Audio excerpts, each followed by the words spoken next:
चलो बच्चों, आज देखते हैं बंधित पिंडों की गति। बंधित पिंडों की गति का मतलब हुआ कि दो पिंड जो है, बात समझ गए, अगर किसी डोरी से जुड़कर अगर गति करते हैं तो उनको हम कहते, उनकी गति को हम कहते हैं बंधित पिंडों की गति। तो पहला क्वेश्चन देखो, ये पुली है, घिरनी है, घिरनी के ऊपर से डोरी जो है गुजर रहा है और डोरी से एक ब्लॉक इधर और दूसरा ब्लॉक इधर लटका हुआ है। अब इसका जो भार है इससे कम है तो ये ऊपर जाएगा और ये नीचे आएगा। अब देखो, डोरी में जो तनाव बल काम करता है उसको टी से इंडिकेट करते हैं, दोनों में टी जो होगा ऊपर की ओर होगा।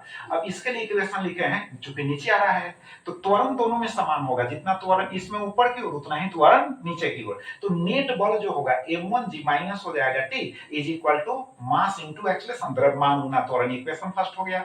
इसके लिए होगा टी ऊपर जा रहा है तो टी का मान m2g से बड़ा होगा, तो t माइनस m2g बराबर m2a, इक्वेशन नंबर सेकंड। अब दोनों को सोल्व कर लोगे, इक्वेशन सोल्व करना तो जानते हो, समीकरणों को हल करना तो जानते हो।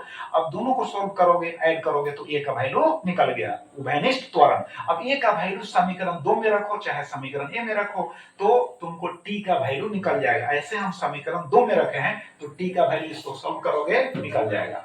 अब दूसरा क्वेश्चन देखो, दो पिंड है ब्लॉक से, दोनों एक दूसरे से सटे हुए हैं, ठीक। एक का द्रव्यमान है इसका 8 केजी, इसका है 4 केजी। एम पर जो है 6 न्यूटन यानी 6 न्यूटन का बल लगाया जा रहा है ऐसे, ठीक है। तो दोनों के बीच का कॉमन जो बल है वह कितना न्यूटन होगा? तो देखो, दोनों एक साथ गति कर रहे हैं, ठीक। तो ये हो गया प्रत्येक का त्वरण, मतलब दोनों एक ही साथ है तो दोनों का त्वरण हो गया। पी दोनों के बीच का बल। अब देखो यहाँ सिचुएशन देखो, यह जो है इस पर कितना बल लगाएगा? पी बल से धक्का देगा, तो यह भी तो इसको पी बल लगाएगा, न्यूटन गति का तीसरा नियम है। अब देखो, इसके लिए समीकरण लिखोगे तो डायरेक्ट पी बराबर द्रव्यमान गुना त्वरण, अकेला बल है इस पर, तो यहाँ हो गया द्रव्यमान गुना त्वरण 4 into 8, इक्वेशन नंबर फर्स्ट हो गया। और इस पर जो है इधर से एफ लग रहा है और इधर से पी लग रहा है, तो यहाँ पर एफ माइनस पी बराबर होगा द्रव्यमान गुना त्वरण, 8a के बराबर होगा।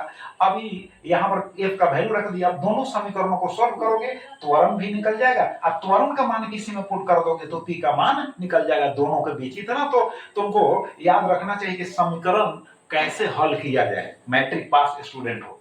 अब देखो तीसरा क्वेश्चन देखो, यहाँ सिचुएशन देखो, यहाँ जो है ब्लॉक को फर्श पर खड़ा होकर आदमी खींच रहा है, यहाँ घिरनी के ऊपर से रस्सी गुजर रहा है तो रस्सी को नीचे की ओर खींच रहा है, इसमें रस्सी को डायरेक्ट ऊपर खींच रहा है। भाई रस्सी को तुम खींचोगे, रस्सी को खींचोगे तो रस्सी भी तुमको खींचेगा, प्रकृति का नियम है।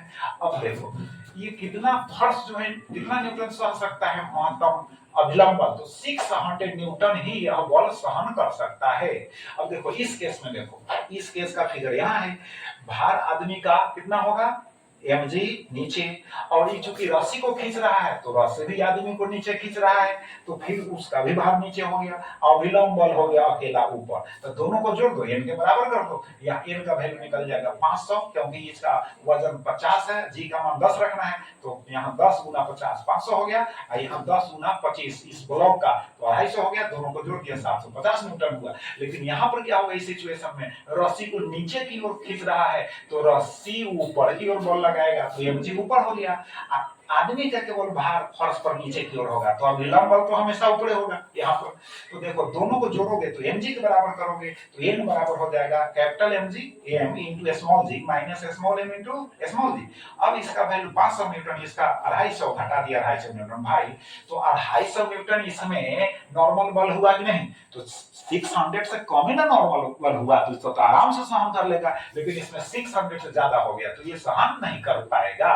तो ये जो सिचुएशन सेकंड है वो राइट है कि नहीं? अब इनको प्रैक्टिस करो, फिर हम लोग नेक्स्ट वीडियो में मिलेंगे।